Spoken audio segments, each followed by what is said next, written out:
The Steelers beat the Bengals by 3 points in a game that nearly had me dying. Like, that game was so stressful. I had a headache after the game because of how stressful that game was. So many plays went wrong. So many penalties just destroyed all our momentum that we had. It was a crazy, crazy game, but the Steelers still came out and won by 3 points. Now, I'm gonna be honest, if you watched my predictions video, I did pick the Bengals, but I said they would win by 3 points. So I guess I was kind of close. I said it was gonna be a close game, and I was kind of right, but I had the Bengals pulling it out somehow. But the Steelers did it.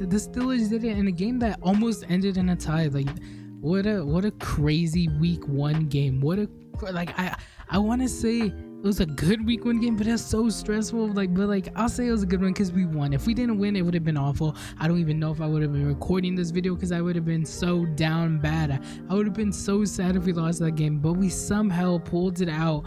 Though it was just a crazy game. So many injuries as well. There's a lot to cover. Steeler recaps are back, so make sure you like and subscribe because I'm going to be trying to do these weekly like I did last season. So make sure you like and subscribe so you don't miss out on these Steeler content. So like I said, the Steelers game was a crazy headache. A lot of stuff went on. It started off really well. We'll start from the beginning. It started off very, very well. Like, I couldn't be more happier with the first half. The Steelers defense looked amazing. We looked amazing. We looked so good. We made Joe Burrow look like he was washed. We made Joe Burrow look like Derek Carr. Like, we really did that. Our defense was crazy out there, and we were sacking him. I think his first play was a sack. His first pass attempt was a sack. So man, it was a really, really good game. Shout out to Minkah Fitzpatrick. Shout out to TJ Watt. Shout out to Alex Highsmith.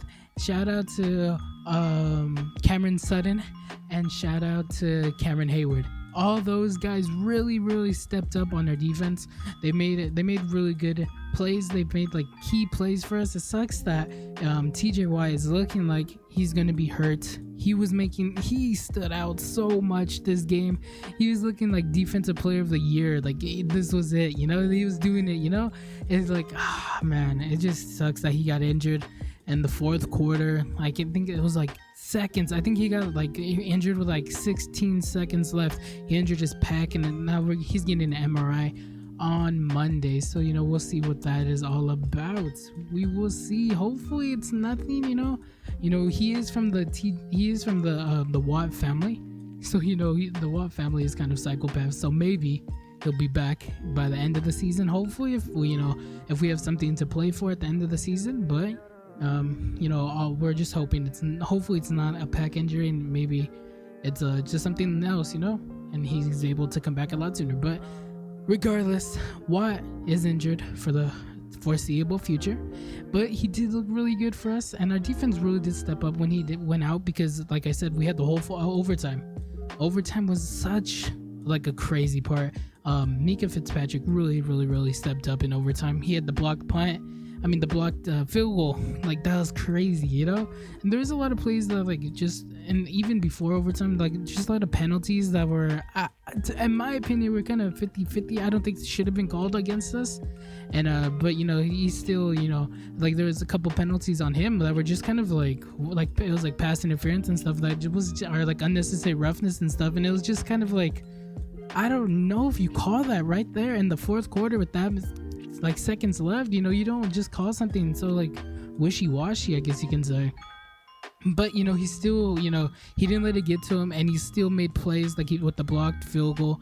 And then even in overtime, he still made plays where defensive plays that really mattered to help us win. But yeah, the defense was I think my favorite part of this whole game. They really stepped up, and the offense really needed it, because the offense couldn't really do anything.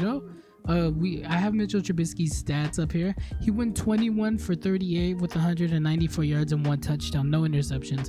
That's a pretty good stat line, It looks pretty good, but it wasn't enough to we should have won this game a lot sooner. We shouldn't have let the Bengals come back. We should have kept on scoring, but we didn't. Our offense did not score. Our defense put up enough points for us to if we scored 1 touchdown or a field goal or something. Like just add it a little bit. Add it just a little bit. We win this game easily. There's no overtime. There's no stress. There's no migraines. There's no panic. But we couldn't score. Our run game was kind of bad. Run game was bad, and now we have to deal with Najee Harris being injured. But it looks like, from what I've heard, it's not that big of an injury, so that is good. But it's still something that we have to look at. Najee Harris had 10 carries for 23 yards. That's just and he averaged 2.3 yards per carry. That's just not gonna do it for us. We need something more. 2.3 yards is like nothing. It's really nothing. That's something. Our run protection just needs to get a lot better for us. Our O-line needs to be able to hold up for we can get more yards, because Najee Harris is really just running into his own linemen, and that's really about it. No plays are really being made. So 10 carries for 23 yards is pretty bad. It's pretty bad, but hopefully later on it could get a little better. I remember I said the same thing last year for the Steelers when they played the Bills. I was saying, hopefully in the future our run game could get a little better, and it did. It got a little better, but hopefully again it could get a little better. It's for game 1, so you got to give a little benefit of doubt. Hopefully it'll get better. But yeah, run game needs to be up. Najee Harris did leave the game with an injury, but it looks like it's not that much to worry about, so that is good. Chase Claypool was rushing a lot as well. He had 6 carries for 36 yards, and he averaged 6 yards per carry, that's pretty good. Chase Claypool is showing he's just a dynamic player for us, which is really good. We need him to be a really quality receiver, and he had some really good plays out there, but not enough. He had 4 receptions for 18 yards, 4.5 yards per reception, which is okay. It's okay, but we want to see more of that. More catches, bigger yards. More catches, bigger gains, and all that stuff. He didn't really have that this game, but first game, so you still, you don't want to take too much from the first game. It's still, you're still learning about yourself. So we'll see in the future. Another thing that we should talk about is George Pickens, though. 1 reception for 3 yards. George Pickens needs to be featured a lot more, because I think he is that type of player. So hopefully in the future Mitchell Trubisky can start getting the ball to him. Mitchell Trubisky looked pretty okay. I think he looked like a game manager, which is fine. That's what we kind of need, but we needed him to be a little bit more towards the end, and he didn't really do that. So that is something to worry about. Hopefully, I'm gonna keep on saying this, hopefully, but later on in the season it'll step up more, and the Matt Canada offense will start to expand more. But overall, I'm kind of okay with Mitchell Trubisky. I was watching the game with my dad, and my dad was not a fan of Mitchell Trubisky. He did make some, he was 21 for 38, so some of those passes were just kind of off. Some of them were kind of bad, and some of them were just kind of I don't know, they were just kind of dink and dunk plays for sure. They were it would be 3rd down and 10, and they would just throw it to get 4 yards, and it's just kind of what? I don't know. I'm really hoping in the future we could start letting in the commentators were talking about this as well, but hopefully in the future we can start getting bigger plays down the field. We could push the ball down the field, because when we did play action, and the Bengals were not falling for it, because we were not throwing the ball deep, and when we did, it was nothing. It was an incomplete pass or something, or it's just going out of bounds. So we really need to get the deep ball going, so that the play action can start going, and then our run offense can start going as well. So there's a lot to work on the offense. Our next game is against the Patriots at home, so I am not too worried about that. If I'm being honest, I'm not too worried about that. The Patriots did lose big time to the Dolphins, and as I've stated on the show, or on talking, I'm not a big fan of the Dolphins, but they have a good team out there. They're pretty stacked.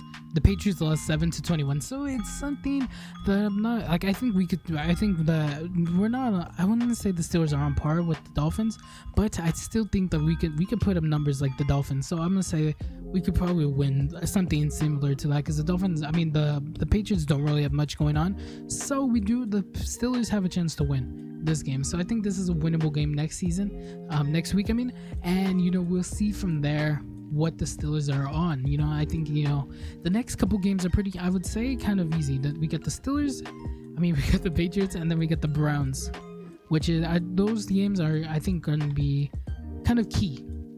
The Patriots are not going to be on anything, so we should win this game.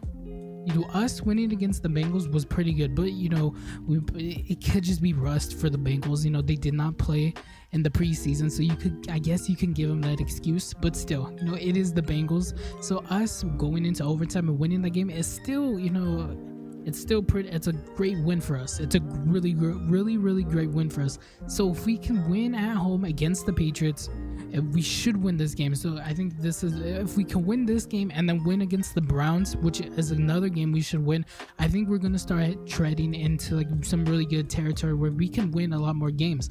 Our next 3 games are very, very winnable. We got the Patriots, and then we got the Browns, and then we got the Jets. The Jets are not on anything. Zach Wilson may be back by then, but still, even then, I don't know if the Jets are really going to be on anything. That game is more of a toss-up, I would say. Just because Zach Wilson may be on something, I'll just give Zach Wilson the benefit of the doubt, So I'll say that I'll just give him the benefit of the doubt. Maybe they could get one, maybe not. I don't know. I'm leaning toward the Steelers, obviously. Even without the biasness, I would still lean to the Steelers. But we got to see how they play against the Patriots and the Browns. Then we'll really know. But then after that, they got the Bills. So they got the Bills, and then the Buccaneers, and then the Dolphins, and then the Eagles. All those games are just kind of rough for the Steelers. So we'll see what type of team we are in the next 3 games for sure. I think after that, this game was a really good test, but we still got to see. It's week 1, so let's give it 2 more weeks, and then we'll see what the Steelers are really about. Then we can know if they struggle against the Patriots. Then we can start to maybe start assuming stuff and taking away those benefits of doubts that we were giving them for week 1. And then if they will struggle against the Browns, then then we'll see by the end of the Browns. Then we'll know what type of Steelers team we got. But as right now, I'm pretty high on the Steelers. I think I said it before, don't sleep on the Steelers. I'm still high on the Steelers. And we'll see where we go. We'll see where the Steelers go. It's going to be a fun season, man. I'm still super excited. Even if we end up sucking, I'm still excited because it's Steelers football and it's a new era. And I think that's all you can really ask for. Just to have a new era, some new excitement, some new things going on. It's going to be fun, man. I'm still super excited for the Steelers. Regardless, win or loss, I'm still going to be watching every week. And I'm still going to be trying to do the Steeler recap. So it was kind of a short, sweet Steeler recap this week. But it was a lot of fun.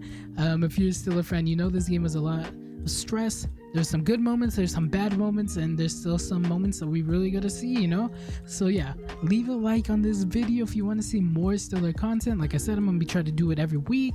And yeah, I'm also be doing the predictions every week. I'm gonna try to be doing that as well. So make sure you subscribe so you don't miss these football videos. I'm very excited for the football season.